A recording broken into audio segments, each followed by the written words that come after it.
Hey, good morning.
Welcome, dear friends. Welcome to the stream. My name's Steven.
Hamlet towns in Brunswick, my famous Hanover city.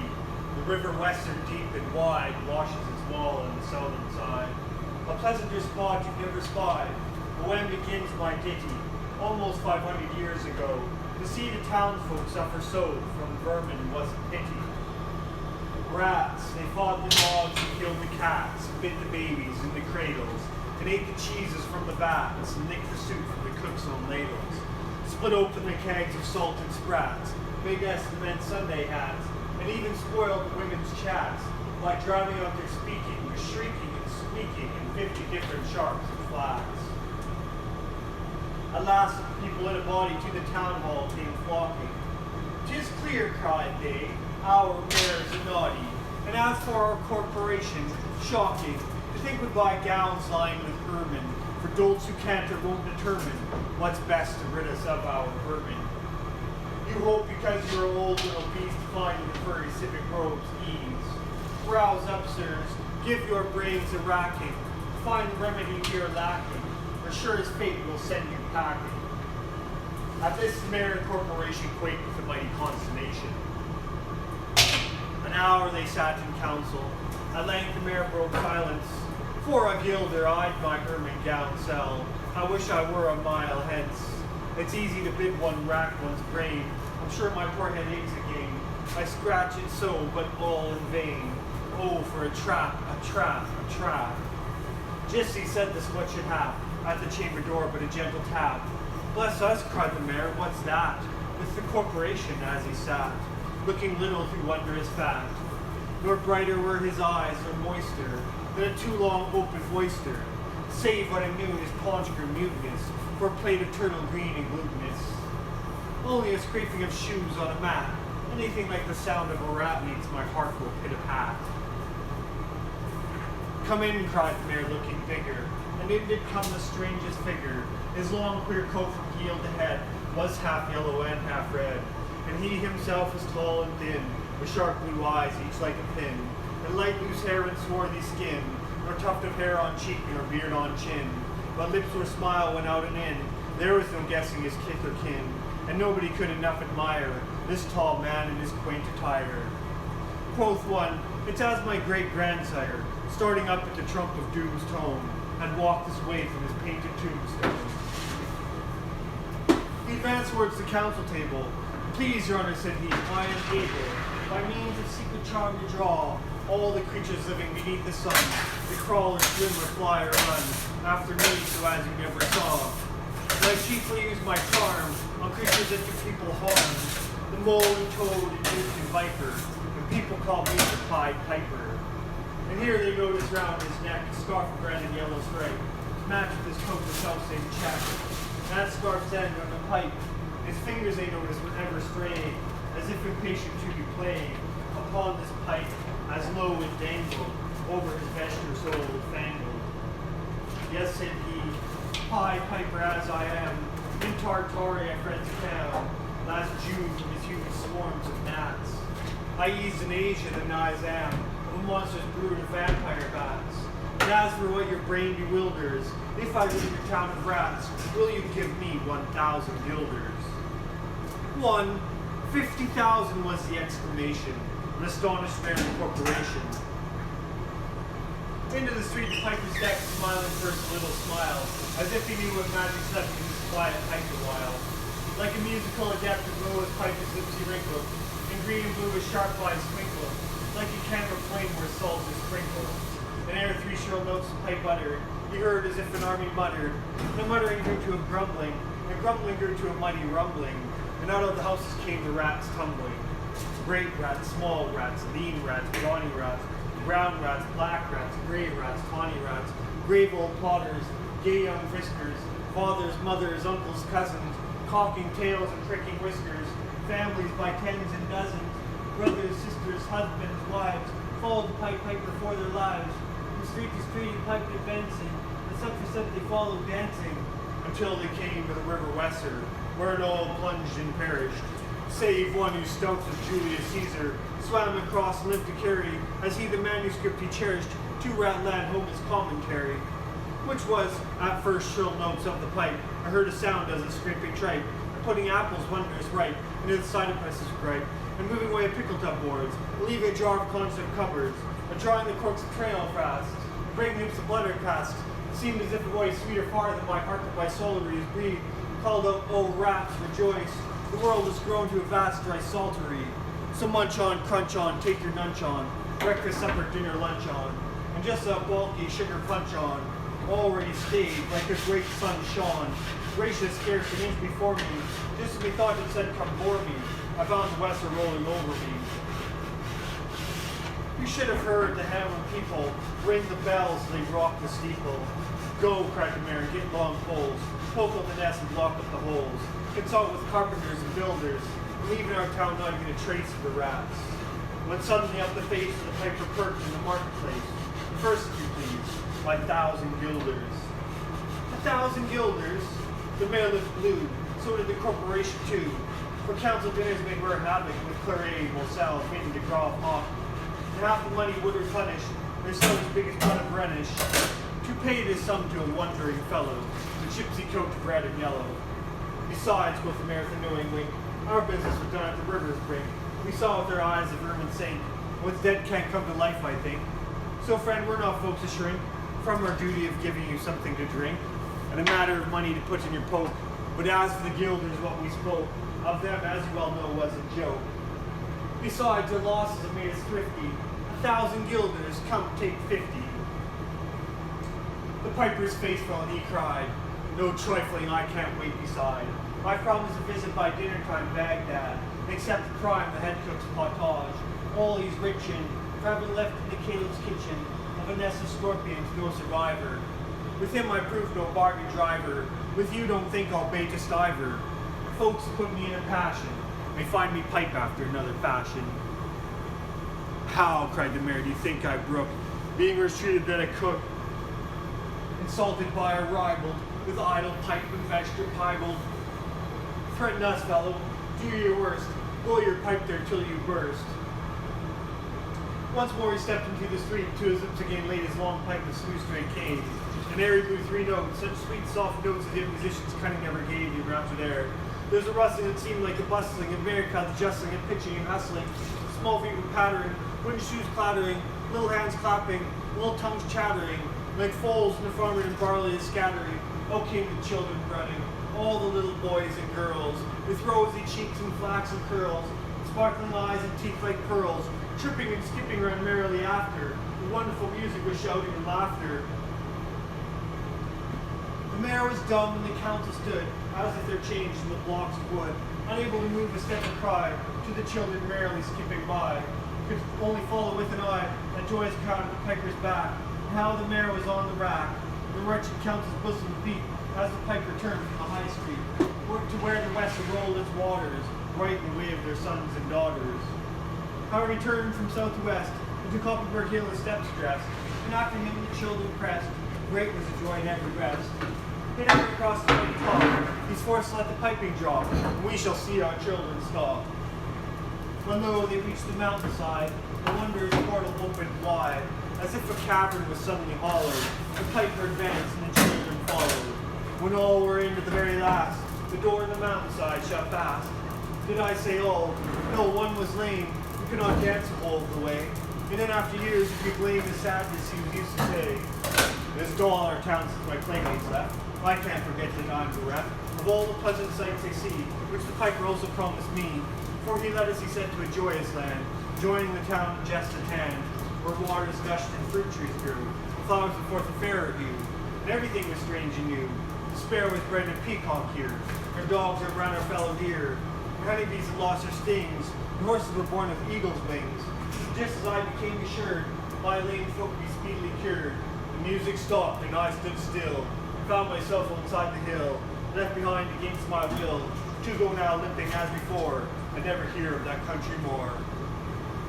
Alas, alas for Hamelin, there came to many a burgher's pate a text which says at heaven's gate, hopes the rich at as easy rate as an eel's eye takes a camel in.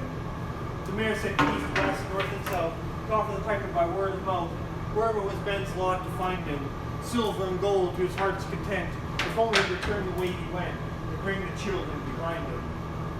But when they saw it was lost endeavor, piper and dancer were gone forever. They made a decree that lawyers never should think their records dated duly, if after the day of the month and year, these words do not as well appear. And so long after what happened here, on the 22nd of July, 1376, the better memory fixed, the place of the children's last retreat, they called it the Pied Piper Street, where anyone playing pipe the tabor, is sure for his future lose his labor. Nor suffered they hostel or tavern, shop with mirth the street so solemn, and opposite the place of the cavern, they wrote the story on a column, and on great church window painted, the same to make the world acquainted, how their children were stolen away, and there it stands this very day. And I must not admit to say, in Transylvania there's a tribe of alien people who ascribe the way and dress, of which their neighbors lay such stress, to their fathers and mothers having risen out of some subterranean prison, into which they were trepanned a long time ago in a mighty band, out of Hamlin towns in Brunswick land, but how or why they don't understand. So, Lily, let me and you be wipers of scores up with all men, especially pipers. And if they should pipe us free from rats, from mice, if we promise them aught, let us keep our promise.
There once was a young man named Roland Pine who played the recorder when he wasn't baking bagels.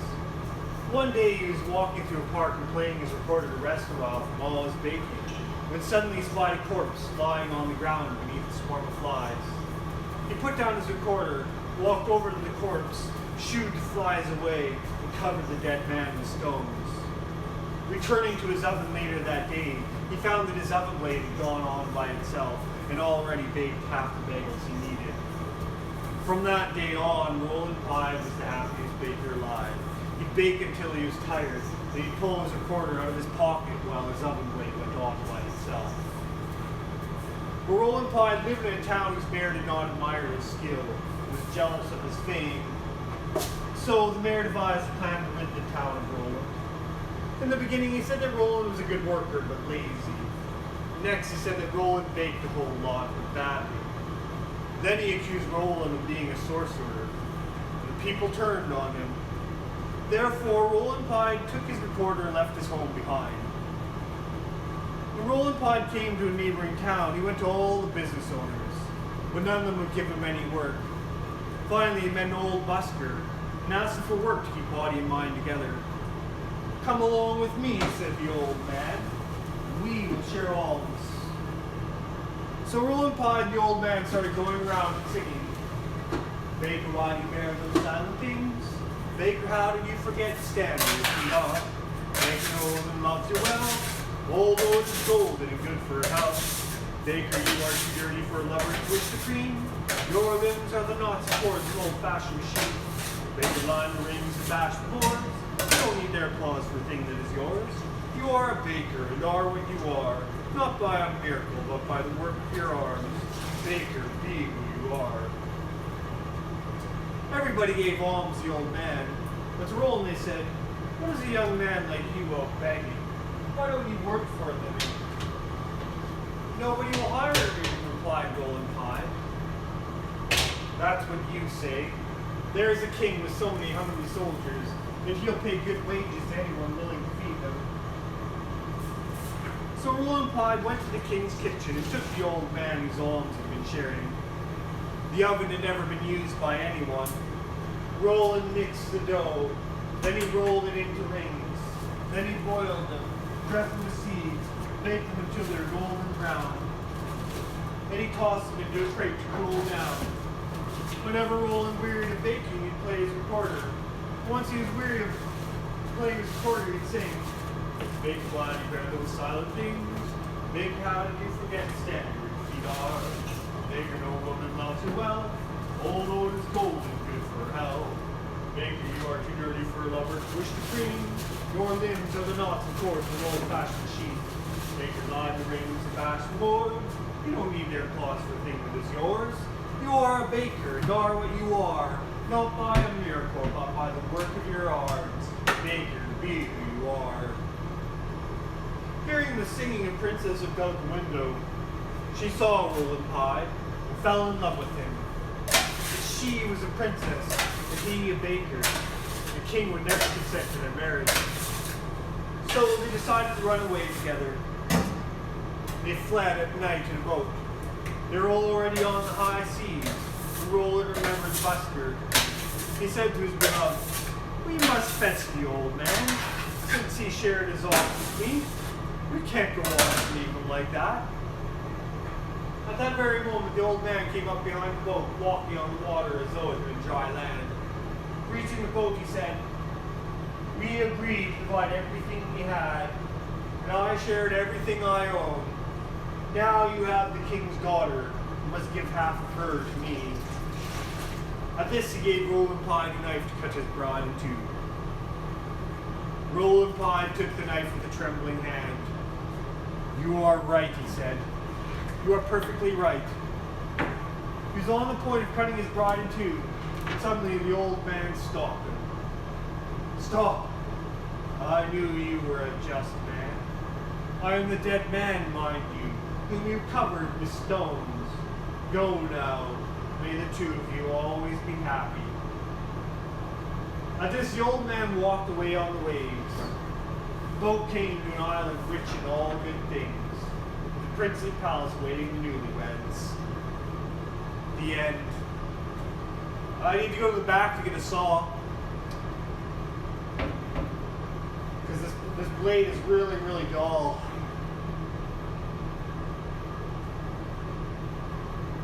Gotta fix that.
first thought was he lied in every word, that hoary cripple with malicious eye, askance to watch the working of his lie on mine, and mouth scarce able to afford suppression of the glee that person scored his edge at one more victim gained thereby.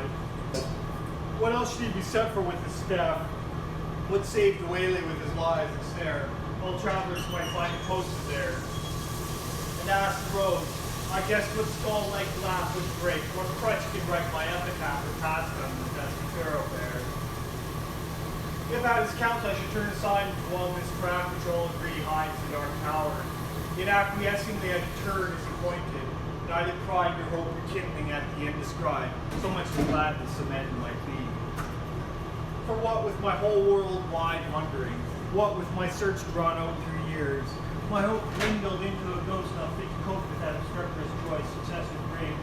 I hardly try now to rebuke the spring my heart made, finding failure in its scope.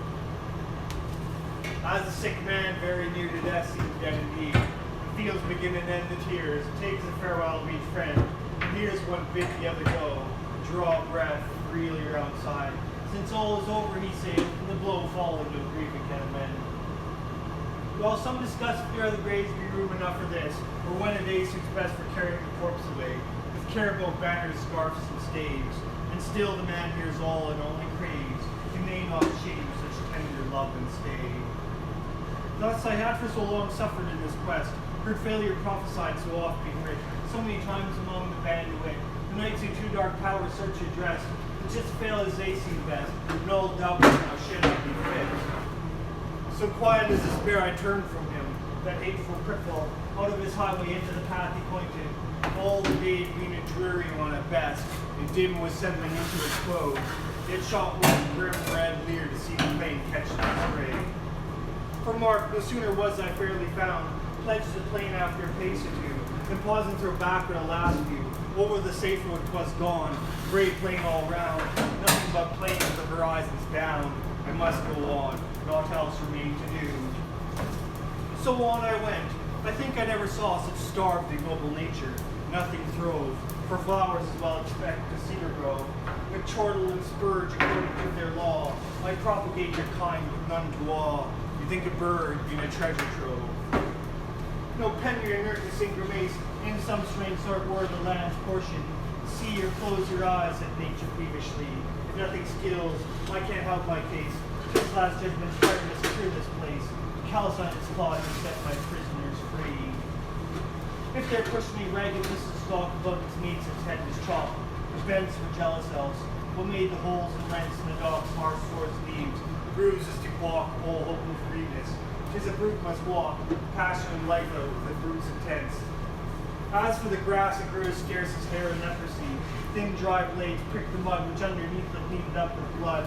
One stiff, blind horse, his every bone a stare, stood stupefied however he came there, thrust out past service from the devil's stud. Alive, he might be dead for aught I know, with red, daunted callop neck astrain, and shut eyes beneath the rusty mane. Seldom went such grotesqueness with such woe. I never saw a brute I hated so. He must have been wicked to deserve such pain. I shut my eyes and turned them on my heart.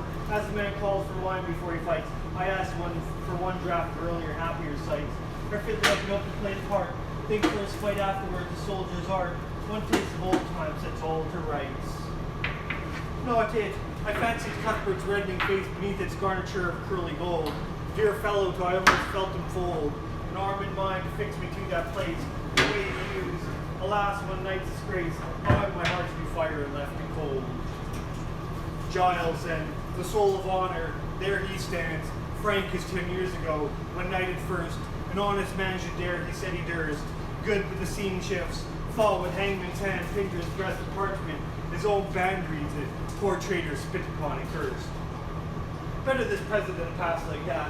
Back therefore to my darkening path. Will sound the sight as far as the eye can strain. Will the night send a howl or a bat, I asked. When something on the dismal flat came to arrest my thoughts and change their train. A sudden a river crossed my path, as unexpected as a serpent came. No tides congenial to the glooms. This is froth by might have been a bath of the fiend's glowing hoof. To see the wrath with black eggs and spat with flakes and spoons. so petty and so spiteful. All along, little scrubby alders kneeled over it, drenched willows floating headlong, the fit of route despair, a suicidal throng, the river which had done them all the wrong, whatever that was, rolled by, turned no whit. Which while I forded, good sakes, how I feared to set my foot upon a dead man's cheek, each step or feel the spear I thrust to seek, for hollows tangled in his hair or beard. It may have been a water rat I speared, but on it sounded like a baby shriek. Glad was I to reach the other bank, now for a better country. Vain presage, who were the strugglers, what war did they wage, whose savage trampled to this path the dank soils to a plow, toads in a poison tank, the wild cats in a red-hot cage. The fight must so have seemed in that foul cirque, what penned them there with all the plain to choose, no footsteps leading to that horrid muse. Then out of it, mad Druids sent to work their brains, no doubt, like galley slaves Turk pits for his pastime, Christians against Jews. And more than that, a furlong on, why there, what bad use was that engine for, that wheel, or brake not wheel, that harrow fit to reel men's bodies out like silk, with all the air of Coffin's tool, on earth left unaware, brought to sharpen its rusty teeth of steel. Then came some stub ground, once a wood, next the marsh would see. Now me sure, desperate and done with, so the fool finds mirth, makes his thing and mars it, till his mood changes and off he goes, within a rude bog, clay and marsh, sand and stark black dirt. Now blotches rankling color gang grim, and patches where some leanness of the soils broke into mossy substances like oils. Then came a palsied oak, a cleft in him, a distorted mouth that splits its rim, gaping at death and dies while it recoils. As far as ever from the end, not in the distance but the evening on, point my footsteps further at the thought, great black bird, Collion's bosom friend, sailed past and beat his wide wings, dragging pen, to brush my cap, perchance the guide I sought. But looking up aware I somehow grew, the plain had given place all round, the mountains with such names of grace, mere heights and heaps now stolen of view. How thus they surprised me, solved you, how yet from there was no clearer case. Yet half I seemed to recognize some trick of mischief had happened to me, God knows when, in a bad dream perhaps. Here ended then progress this way, when in the very nick of giving up one more time came a click, as when the trap shuts you're in the den. Burningly it came upon me all at once, this was the place, those two hills crouched like two bulls locked horn in fight, while to the left a tall scaled mountain, dunce, daughter, a dozing, at the very nunce, after a lifetime of training for the sight. What in the midst lay but the tower itself, the round squat turret, blind as a fool's heart, built of brown stone without a counterpart in the whole world. The tempest mocking out points to the shipman, thus the unseen shelf he strikes on only when timbers starch.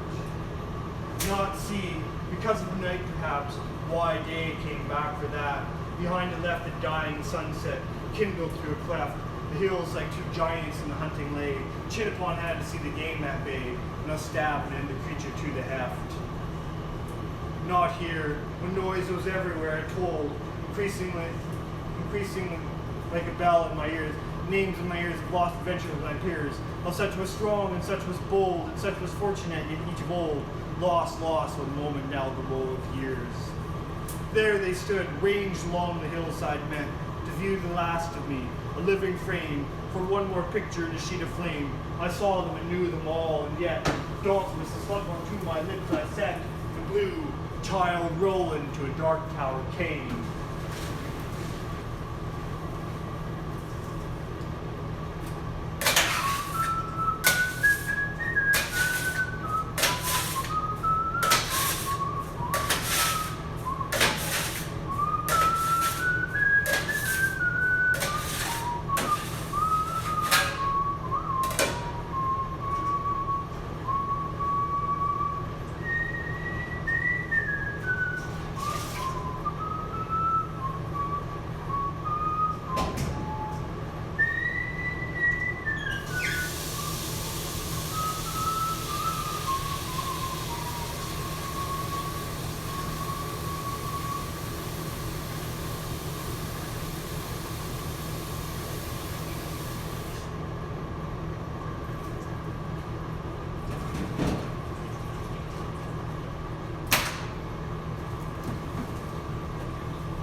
hello. Welcome to the stream.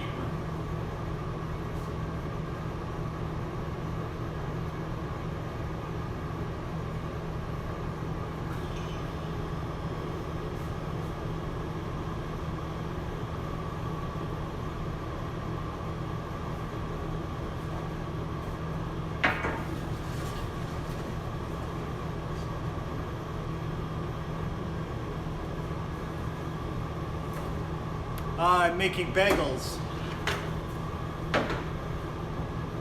Montreal style bagels.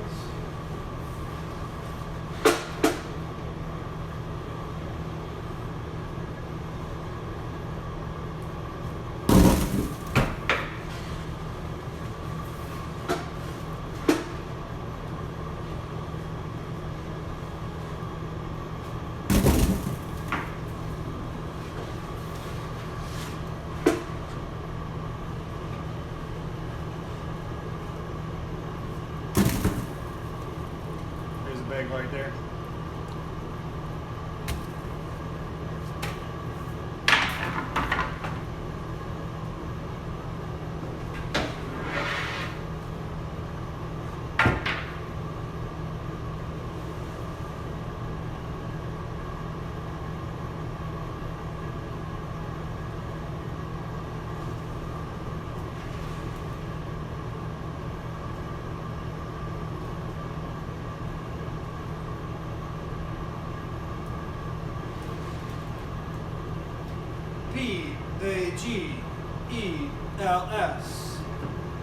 Bagels. Bagels.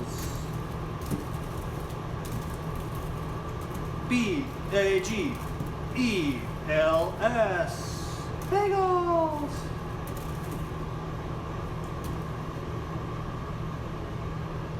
Beauteous bagels.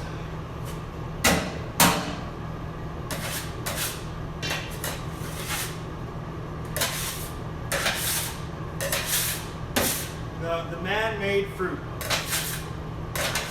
That's what I call bagels are called. I call them oven fruit because that's what they are. They're the man-made fruit.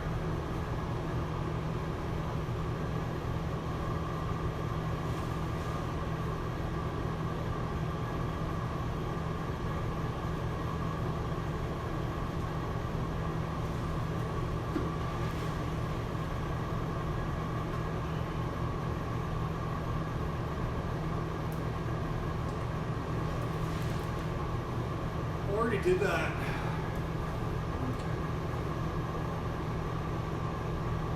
Ooh, oh my god.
once was a rich man who had just one son, and the boy was dearly loved by his father. As everybody knows, the greatest scourge on earth for a rich man is work. Therefore, when his son turned 14, the father decided to send him to school to learn the science of laziness. On the same street as the rich man there lived a famous and highly respected professor who had never done a lick of work in his life he could get out of doing.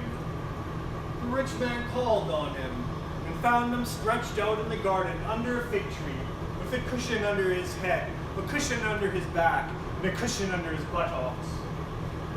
Before talking to him, I must first see how he does, said the rich man to himself, and he hid behind a hedge to observe the man. The professor lay as still as a corpse with his eyes closed. The only time he moved was whenever he heard the thud of a ripe fig falling on the ground near where he lay. He'd reach slowly out, bring the fruit to his mouth, and swallow it. Then he wouldn't stir again until another fig fell. This is just what the professor my son needs, decided the rich man. He came out from his hiding place, introduced himself, and asked the professor to teach his son the science of laziness. Old man, answered the professor, just above a whisper, don't talk so much. It tires me to listen to you. If you want to bring your son up as you and I are, just send him to me. So the rich man went home, took his son by the hand, thrust a feathered pillow under his arm, and led him to the garden. I urge you, he told him, to do everything you see this professor of idleness do. The boy, who already had the inclination for that particular science, also stretched out under the fig tree. Observing his teacher, he saw him reach for every fig that fell and bring it to his mouth. Why should I work myself to death, reach for figs, he thought. He lay there with his mouth wide open. Soon a fig fell into his mouth, and he let it go down slowly. Then he reopened his mouth. Another fig fell. This time it missed. He lay there perfectly still and murmured, why so wide of the mark? Fig fall into my mouth. Seeing how wise his pupil already was, the professor said, go on now. You have nothing to learn from me. You can even teach me something. So the boy went home to his father, who thanked heaven for having given him such a smart son. The end. I see I have a comment here. They go into a crate. There's a large stainless steel crate right here, and then I also have some. I'll flip them into this here. These are milk crates. I sometimes flip them into this. I'll show you that. I'll show you next time. I'll flip them into this here for you.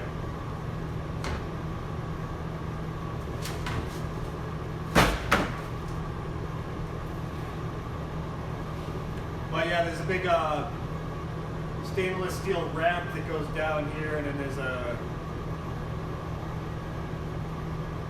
crate table. I don't know what you want to call it. Yeah.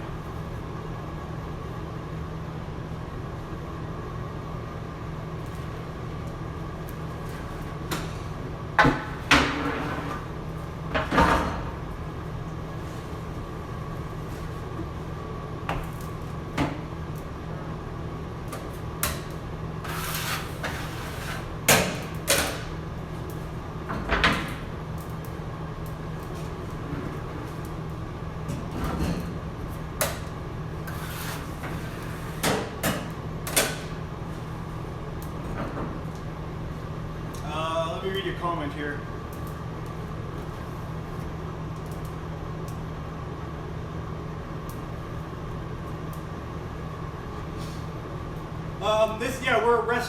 We're like a little cafe deli kind of thing here. Maybe I'll flip the camera around so you can see what's out the window. We're located on an intersection. We're on Lonsdale. Lonsdale goes that way and 17th goes that way. On the other side of the camera, there's a bunch of windows right there. And there's an Esso across the street, a Starbucks over there. We're in North Vancouver, in Lower Lonsdale area, or Middle Lawns area. It's right between Upper and Lower Lonsdale.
Let me read your comments here.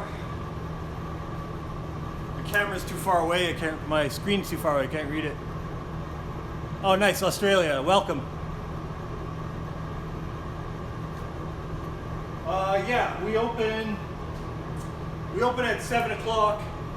It's 4:33 right now. 4:33 a.m. in North Vancouver, British Columbia, Canada. And yeah, I'm just baking a few batches. At this location, we bake for 2 locations, so I have to make a lot of bagels here. So far, I've baked 90 bagels. I have 90 bagels in the crate, 60 bagels in the oven, and I have 30 bagels in the pot.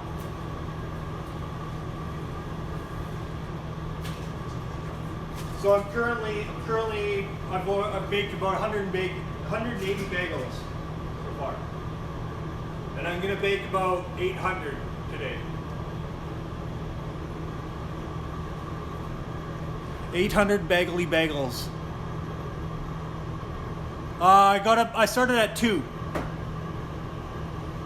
Or I guess I'm supposed to start at 2 o'clock, but I don't live very close to this location, so it takes me a while to get here. And I have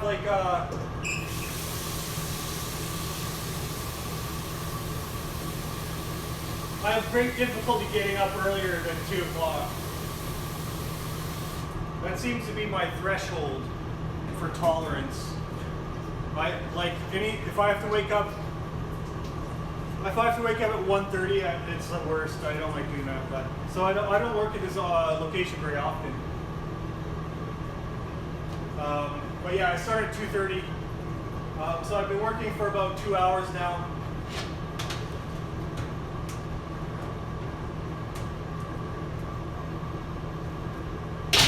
I'll be off at 2 o'clock, or the end of my shift is at 10.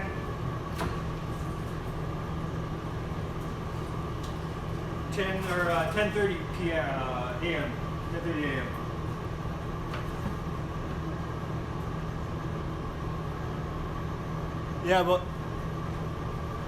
Yeah, about 800.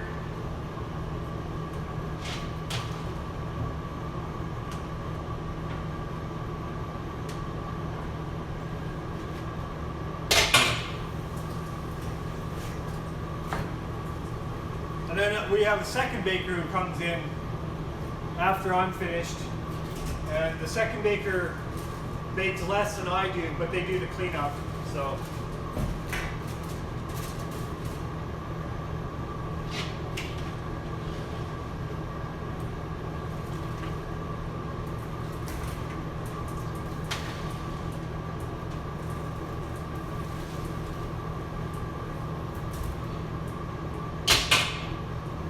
There's 30 bagel-y bagels on the table right now.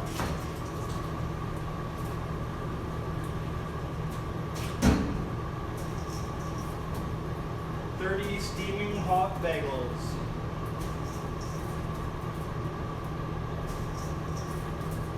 Holy crap, somebody's out for a jog. Somebody just ran, they're out for a jog at 4:30 in the morning. That's a hardcore jogger. I have a hard time getting up and going for a run. Maybe I'll start doing it when I retire.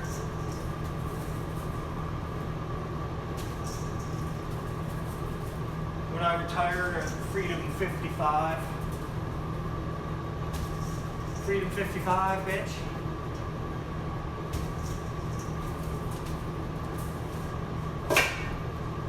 I'm not going to retire at 55. Not on the money I make baking bagels. My God.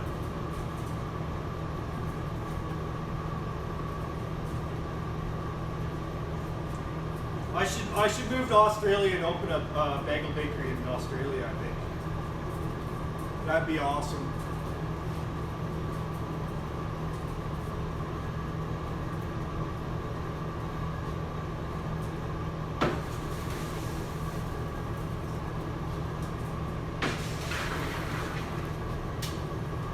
Bagly bagels, blah, blah, blah, blah, blah. What is it? It is, let me check. It's not too terribly cold. Vancouver's sort of unusual when it comes to Canadian weather. We don't get very much snow here. It doesn't get very cold. It's probably, I don't know, -1 or -2 outside. I had frost in my window this morning, so it was a little bit cold. Things are already starting to warm up for around here.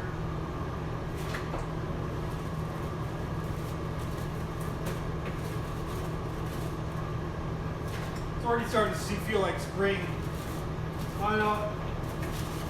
I've noticed that our seasons are changing here a bit. Probably because of climate change.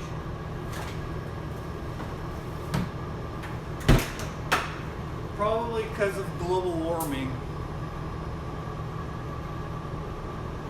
Oh, a bagel is a beautiful thing. I call it the man-made fruit.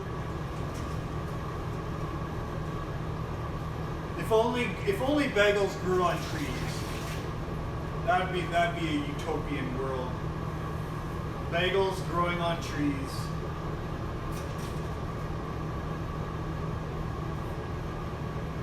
All you have to do is like shake them off the tree and then bake them in an oven.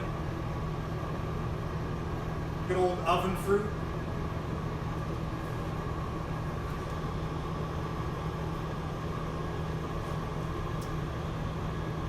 Well, you should try a bagel. I don't know if Australia has a strong bagel culture, but North America has a pretty strong bagel culture here. We have Montreal style bagels, Canadian style bagels, New York style bagels, California style bagels, Seattle style bagels.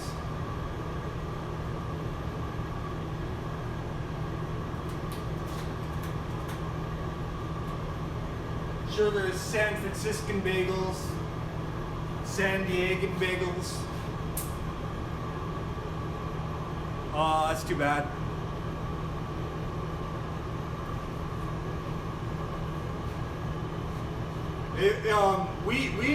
Montreal, the Montreal style bagel is actually a Ukrainian style bagel, because it was actually Ukrainians that immigrated to Montreal that started baking bagels. So these bagels are actually Ukrainian style bagels. Yeah, I think a bagel shop would do good in Australia, because Australia has a really strong baking culture.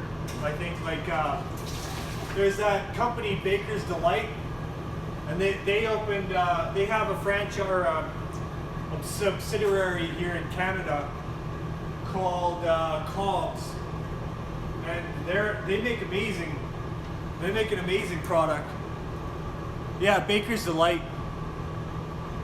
I think they're called Baker's Delight.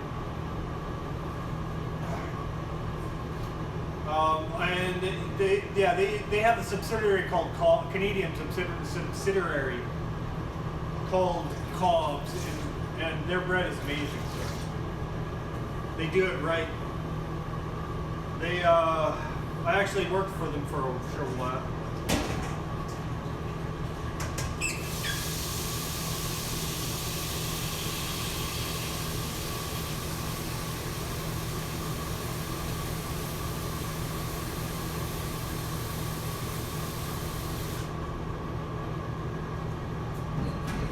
I remember when I worked there, they would make, they made this strawberry mango scone that was just amazing. So good. Strawberry mango scone. Yes, I have. Yeah. I know Baker's Delight might be the parent company's name. I know they're an Australian company because when I was working for Cobb's, the head baker, the baker that owned the store, was the operating manager or whatever you want to call him. He was actually from Australia, and he worked for the parent company. So yeah, I think a bagel company, a bagel shop in Australia would do pretty well.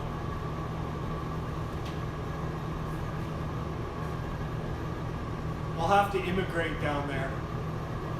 I don't know if they'll accept my I don't know if they accept me as an immigrant though, because like I'm not doing highly skilled work or anything. I don't get that immigration policy where they only let the only skilled laborers. We need all kinds of labor. We need all kinds of workers. Why do we discriminate against people that are just starting out, right? They're just starting their lives. They haven't had a chance to acquire the skills that they might be able to acquire.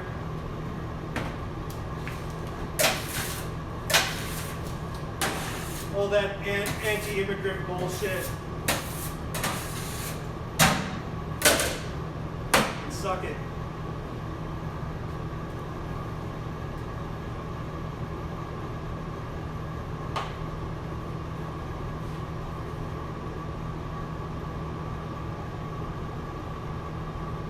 Yeah, we serve coffee. All of our bagels. We also have a sandwich menu. We make bagel witches here.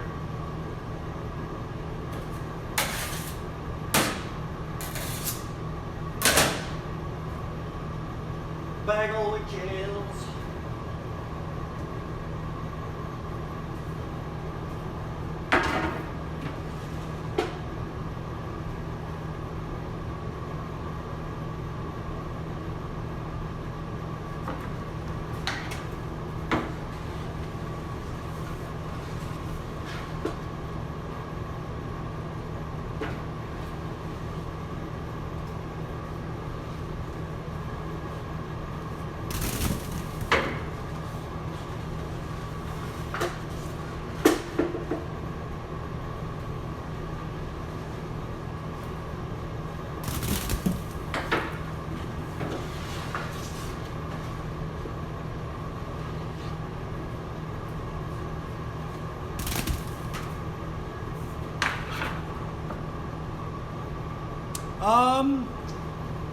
It depends on what kind of bagel you're getting. Like a Montreal style bagel is sort of in between a pretzel and bread, I guess I'd say.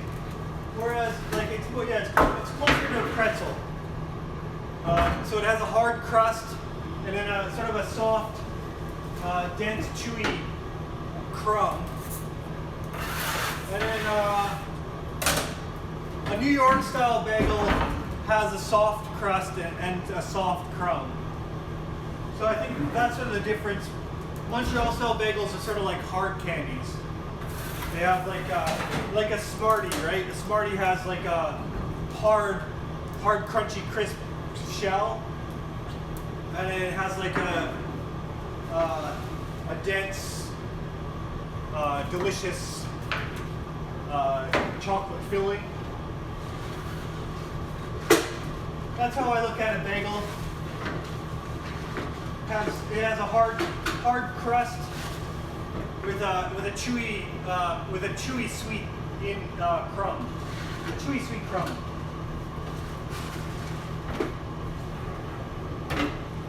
So it's not. I guess it's sort of a bagel's in between a pretzel. Is in between pretzels and bread. I think it sort of fills in that medium. That niche in between bread and pretzels.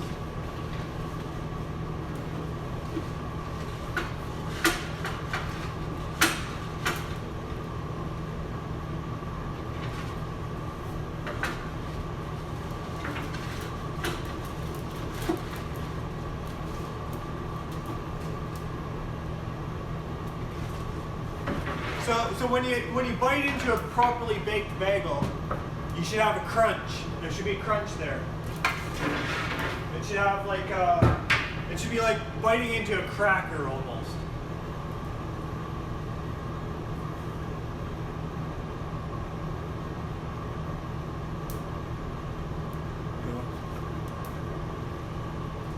Oh, I've gotten pretty good. I don't drop them on the ground. Yeah, I watch Canadian sports, American sports. I don't really. I love watching rugby, but it's hard to watch up here in Canada. It's not on TV or anything.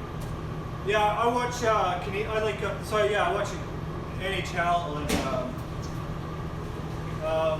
I don't really watch the Canadian Football League, but I'll watch an NFL game once in a while.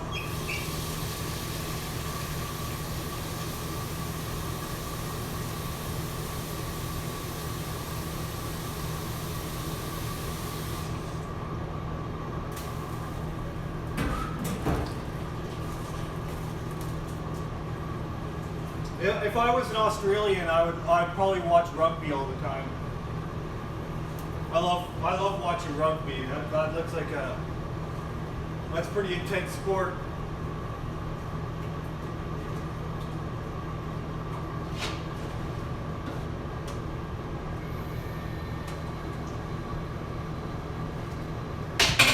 It's just like if you get a bunch of wrestlers and put them give them a ball.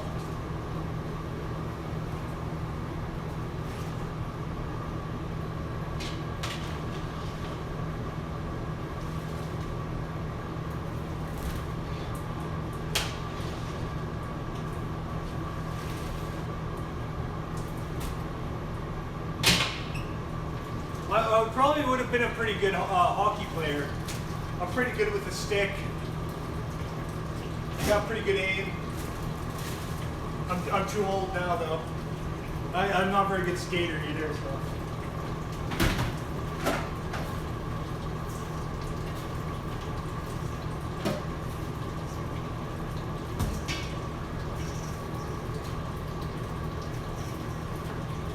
I really like.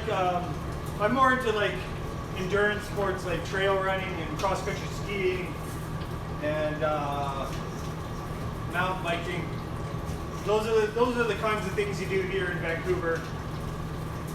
So lots of places to do that kind of stuff. Although I haven't gone cross country skiing this year yet.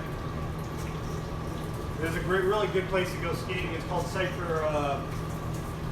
Hollyburn Nordic Center on Cypress Mountain. It's a beauty. It's a beauty.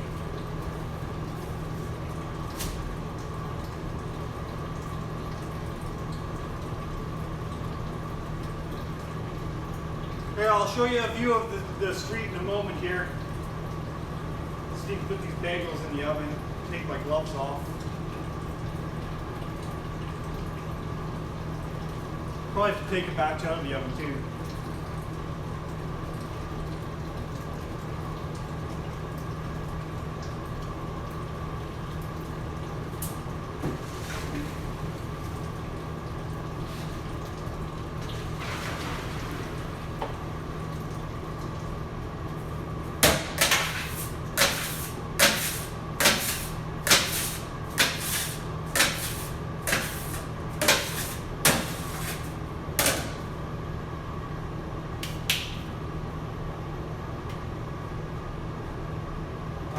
You can put another batch in here again.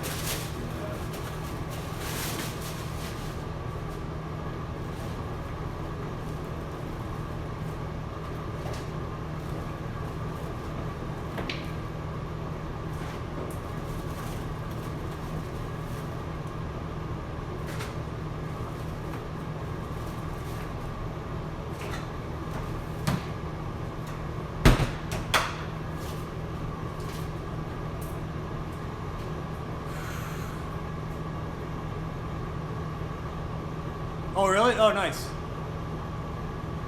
I should check them out. Toronto.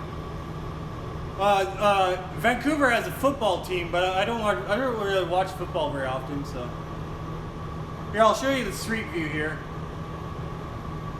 Okay. So that's out on the street. That's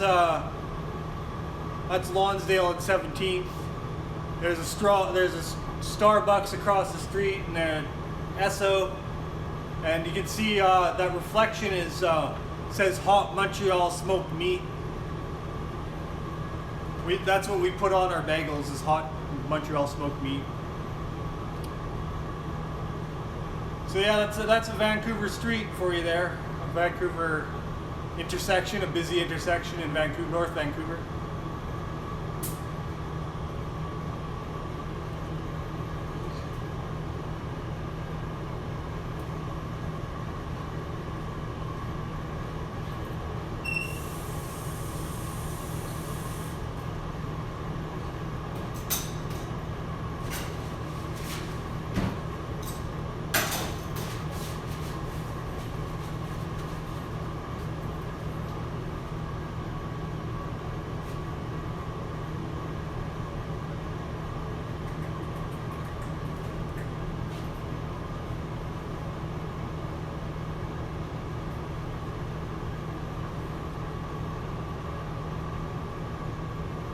Wolfpack. Oh, okay.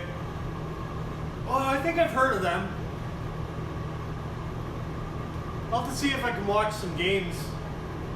I don't have cable TV. I just have internet TV, and it's a little bit hard to find places that stream sporting events for free. Especially for the less common sports that are not as popular here in Canada.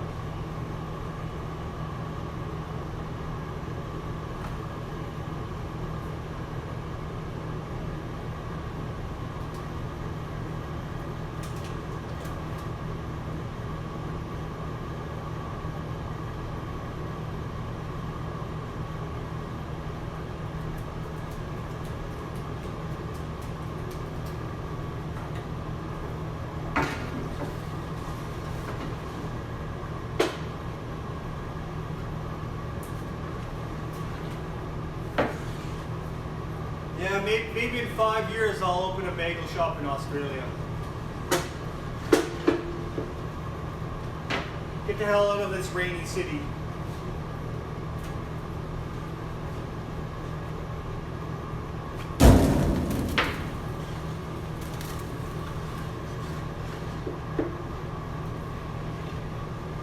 Everything bagels.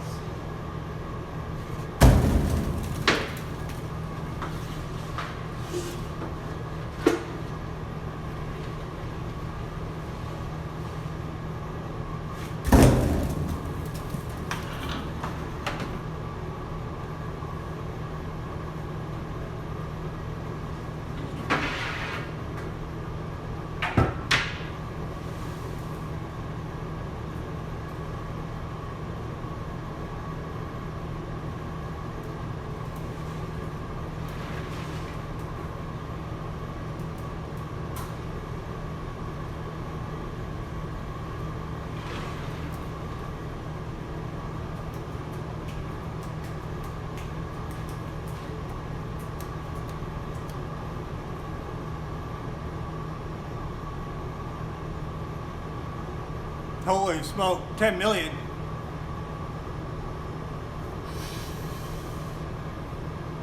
It's pretty good money nowadays.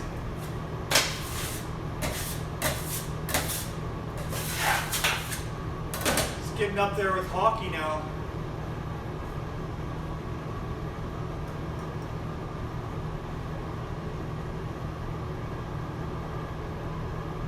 I think Ovechkin, he signed like 150 mil 5-year deal or something like that. I don't know. I don't really follow the financial side of sports that much, but yeah, it's crazy money.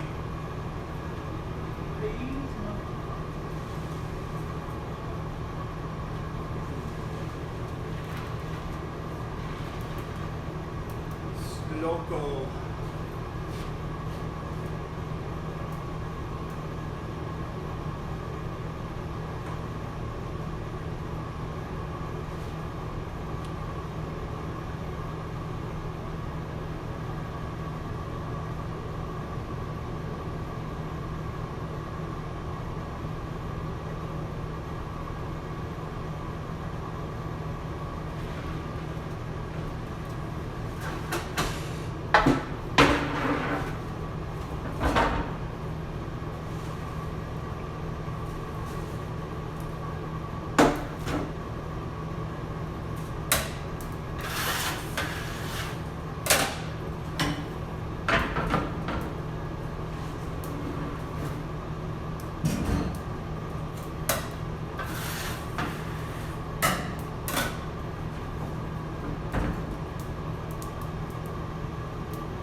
What, so Toronto doesn't have to follow the same rules? That's crazy.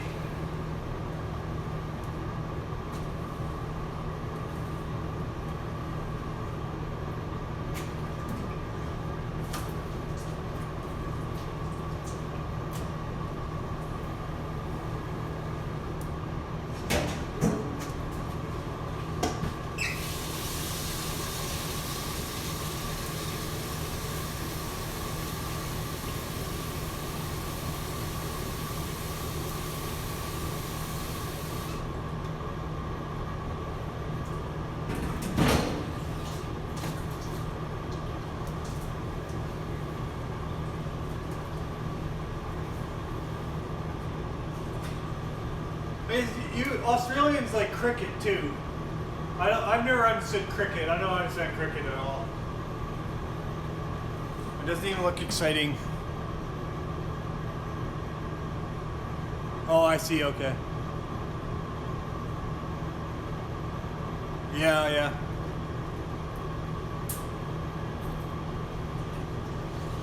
We North Americans just have too much money to throw around, I guess, eh?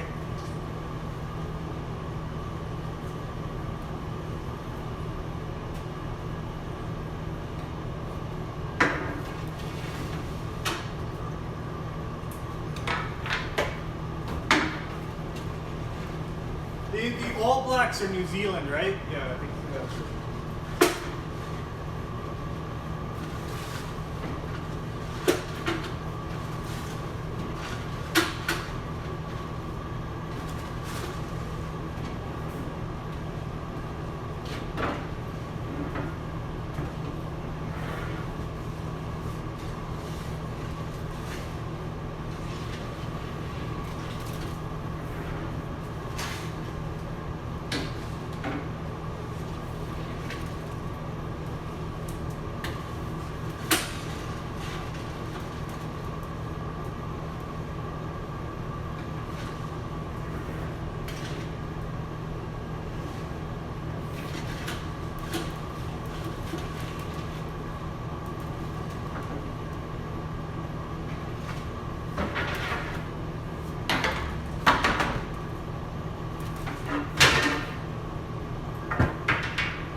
Cricket is sort of a mix between hockey and baseball, it looks like to me, but I don't know.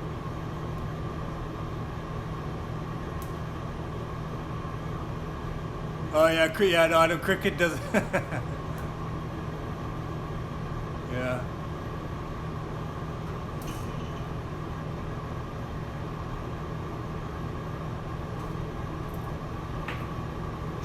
I've been following that. There was that controversy about that one player that he was an Australian player, and he made some homophobic remarks. They weren't just homophobic. They were like, he was like almost advocating for genocide. Like he sounded like he was sort of a madman. And I think his name is Nick Falua.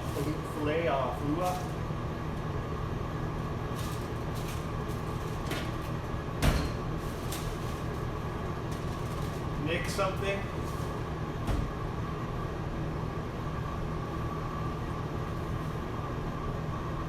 Oh, Israel. Okay, yeah. He was appealing that though. I think he was trying to get back because they banned him for indefinitely they banned him for life or whatever he said. I don't remember what he said. It was a pretty vile comment that he made.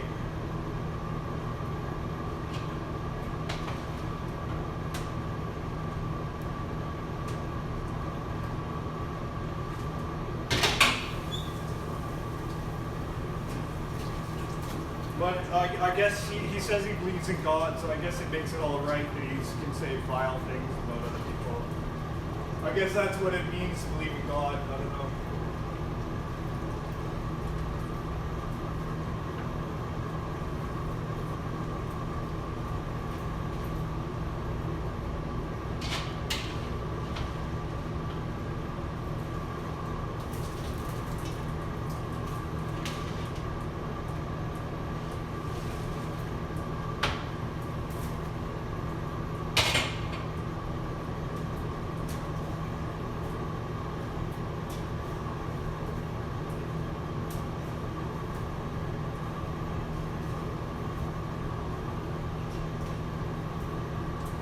Do unto others as others do unto you. Do unto others as others do unto you. That is the golden rule. Do unto others as others do unto you. Do doody do. Do doody do. Do doody do do doody do. Do doody do. Do do do do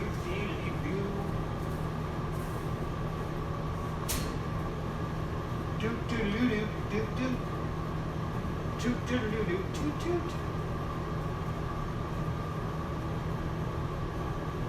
Nardwar is a Canadian icon.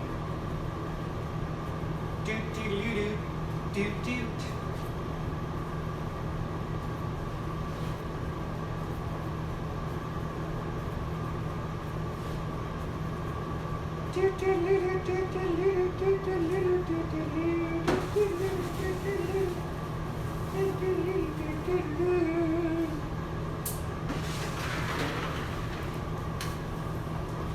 Let's see what he said here. Oh, I see. Oh, he's going to England now. Oh wow.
my phone is gonna die pretty soon here, so I should probably shut the stream down.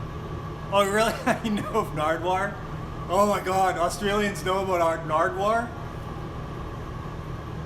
Nardwuar is that famous? My God. What is this world coming to?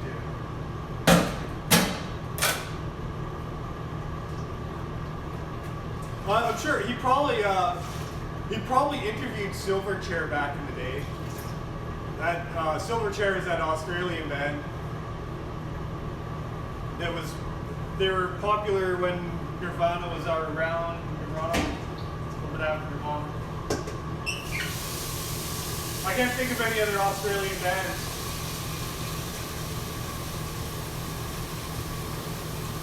Oh, AC/DC.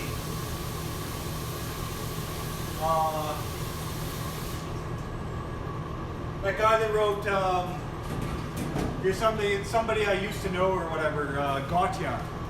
He's Australian too, isn't he? Oh, I love all kinds of music. I'm into classical right now, though. Classical, jazz. I love music, anything. I'll listen to anything. Even Ed Sheeran. I'll listen to it. I might even actually enjoy it.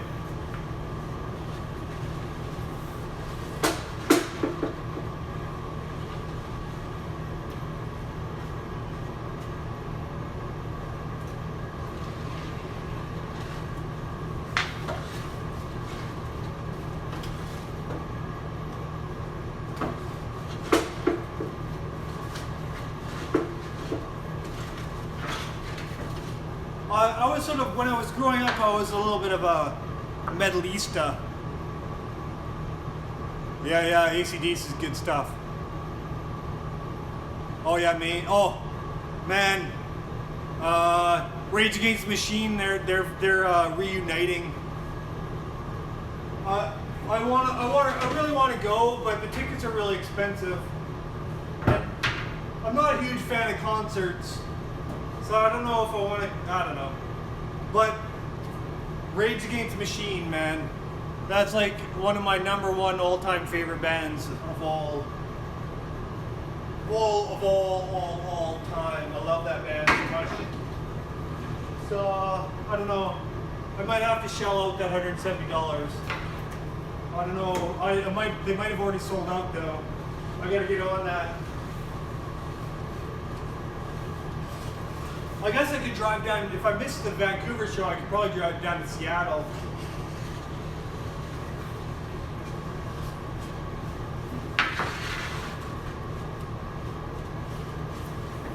I know America seems like a really dangerous place to go nowadays, though. The Trumpian world has gone insane. Kanye. Oh no, I haven't really listened to Kanye's music.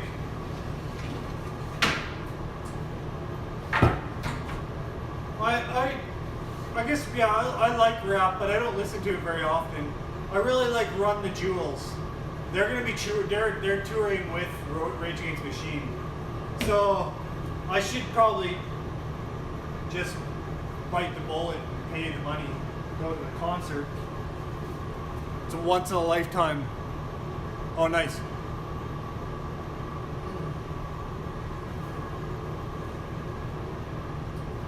So yeah, I can't say I've listened to a lot of Kanye's music. I only know about his his personality. That's all I know about Kanye. He thinks he's the greatest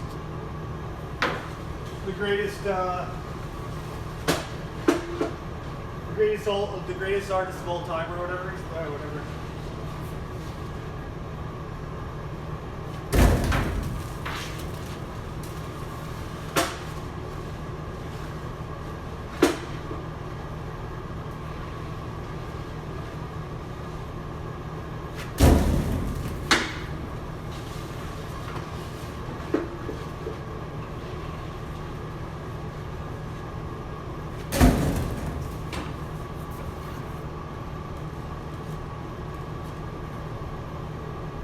Oh, yeah.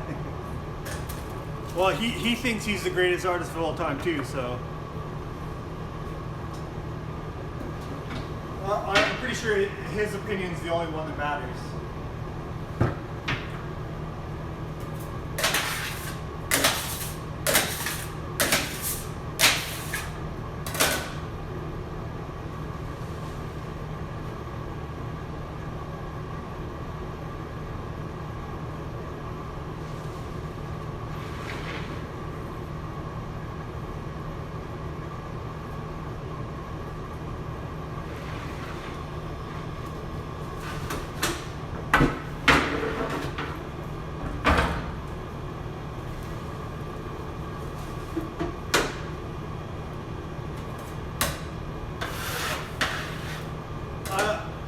I don't know. I have to question his authenticity when it comes to religious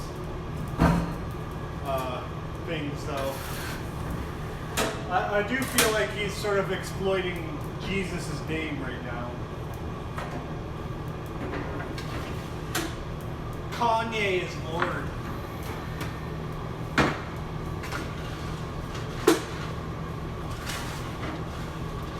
I think he thinks he might be the second coming. He might be the second Messiah. I wonder, has he ever claimed that he's a Messiah? Because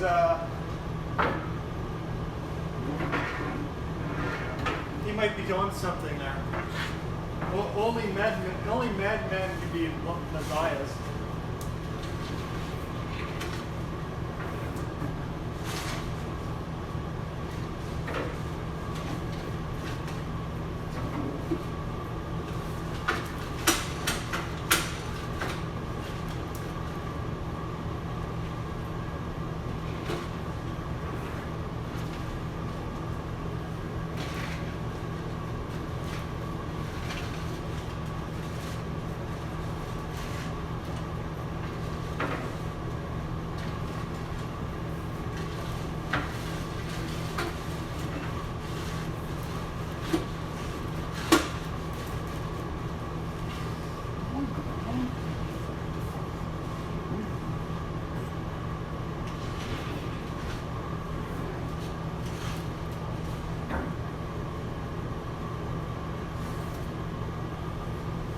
My Shiva is dull.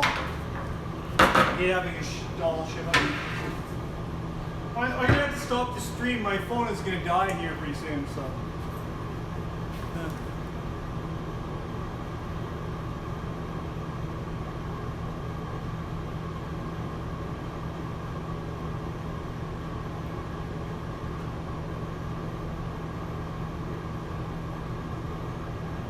Oh yeah. Well, I didn't realize he was so crazy about Jesus. I didn't realize it was he was like that from the beginning of his career.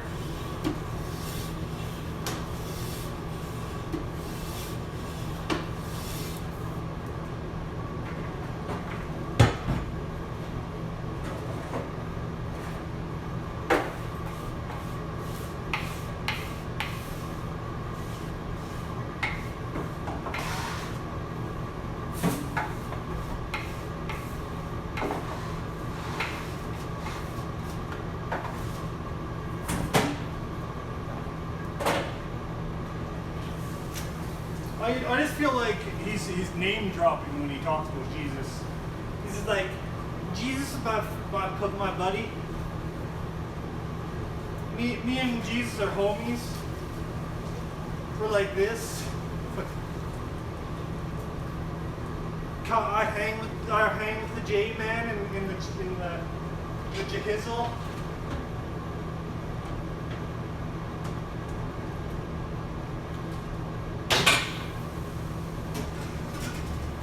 I hang with the J-Man and the Jehizzle in the God town, in the city of God. Kanye and Jesus are like buds.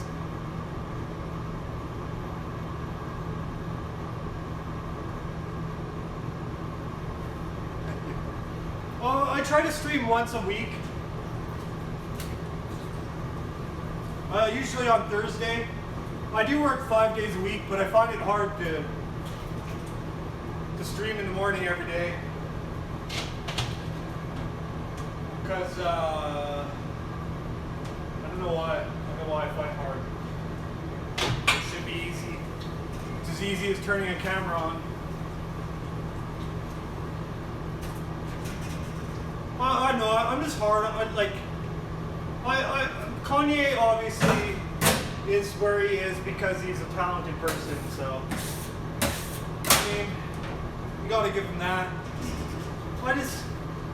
His personality traits have just sort of ruined his music for me. I think his personality has ruined his music for a lot of people. It's just a little off-putting. He's sort of the Trump of the rap world or something. The world doesn't need any more Trumps. One Trump is enough. Or a family of Trumps is enough, I guess. We have more than one of them, I guess.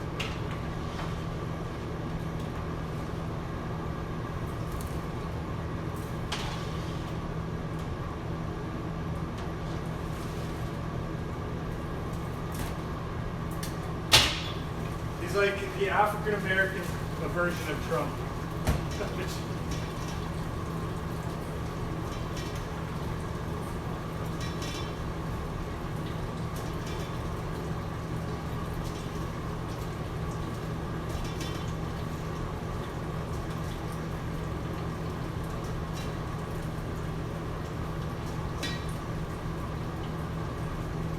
It's like, it would be hilarious. It would be like Kanye. It should put, all his songs should be Kanye featuring Jesus. Jesus is my homie. He sings with me on my album.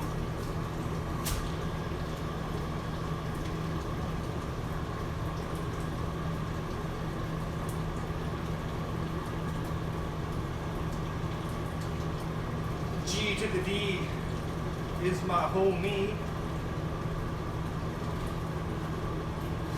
J to the C is my bro.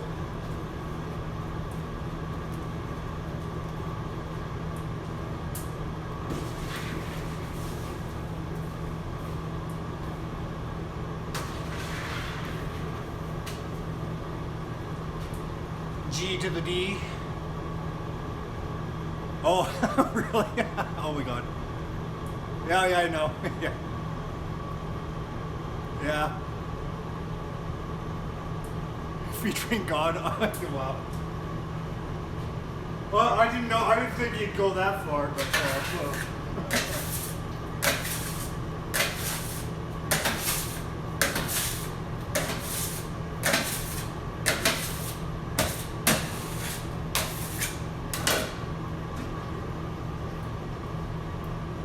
Well, at least it's not saying anything Jesus didn't say, right?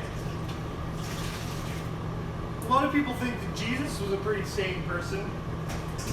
So I guess, I don't know, Kanye's not any crazier than Jesus is.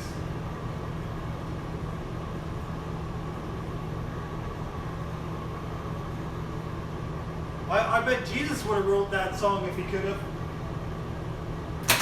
If he had a home recording studio.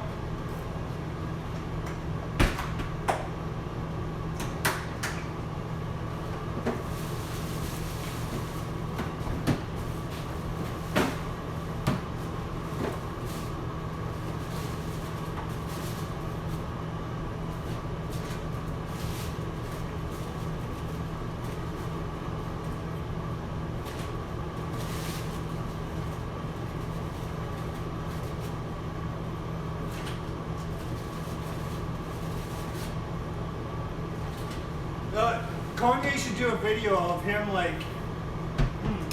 reenacting the Passion of Christ, but as him, he's like Kanye carrying the cross. Kanye carries it up and they hammer the ground and they crucifix Kanye Kanye starts rapping on the crucifix. I imagine he's probably already done that though. Oh yeah, Jesus. The second coming of Jesus. Jesus Christ.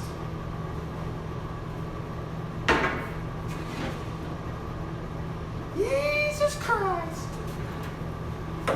Wearing his Yeezy shoes. Living a Yeezy life.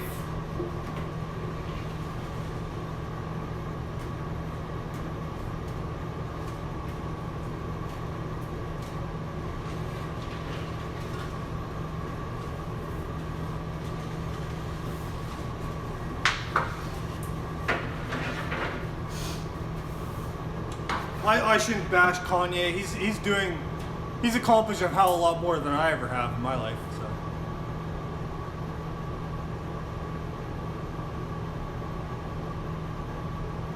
Yeah.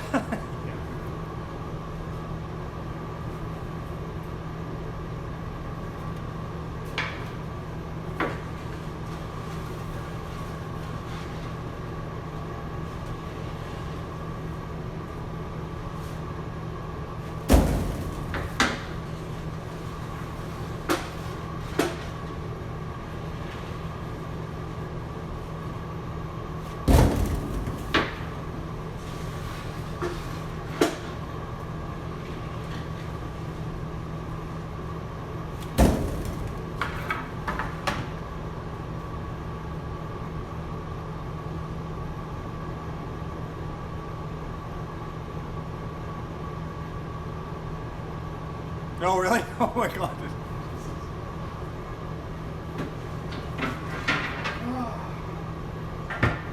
If only he could heal the sick and what else did Jesus do? Oh yeah, make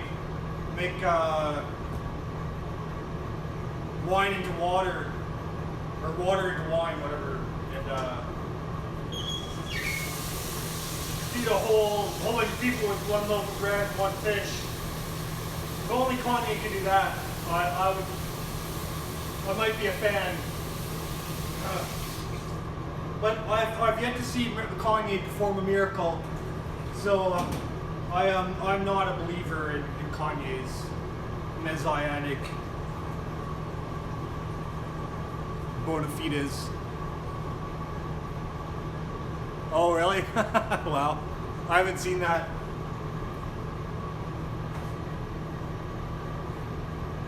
Jesus Christ, yes.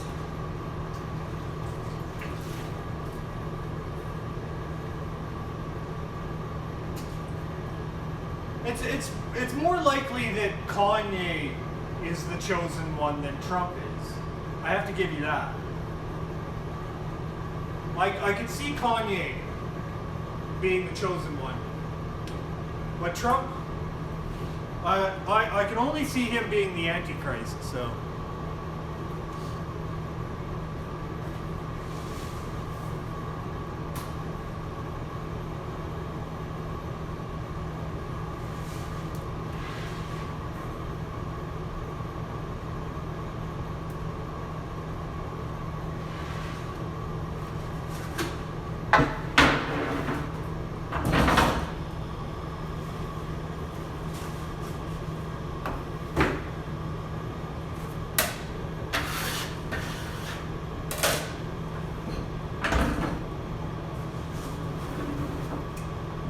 Mel Gibson should cast Kanye in his sequel to The Passion of Christ.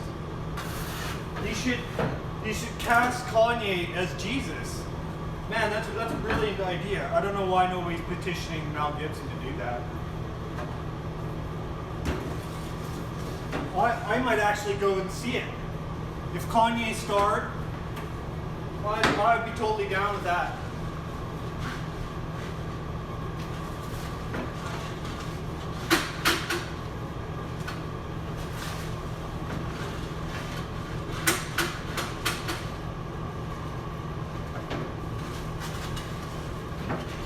P. Diddy could be Pontius Pilate.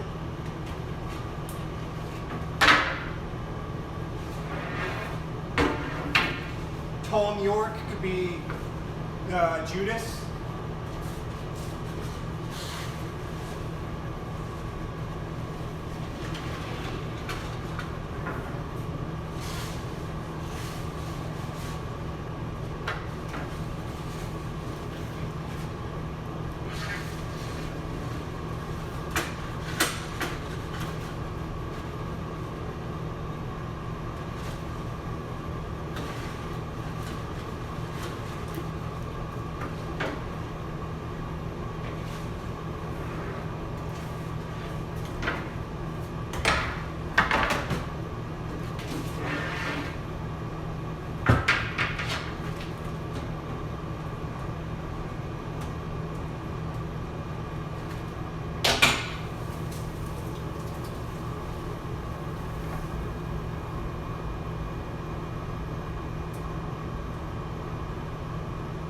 Oh, really? Oh, wow.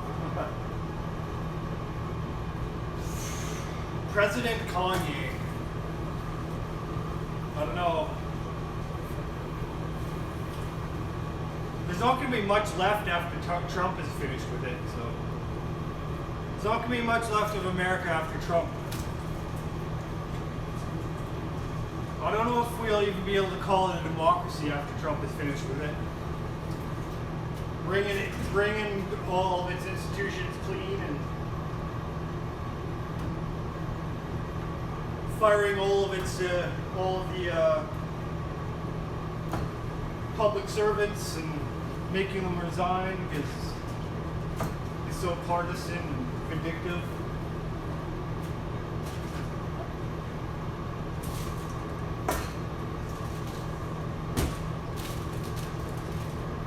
I don't even think Kanye is going to be able to fix what Trump leaves behind. Not even Kanye.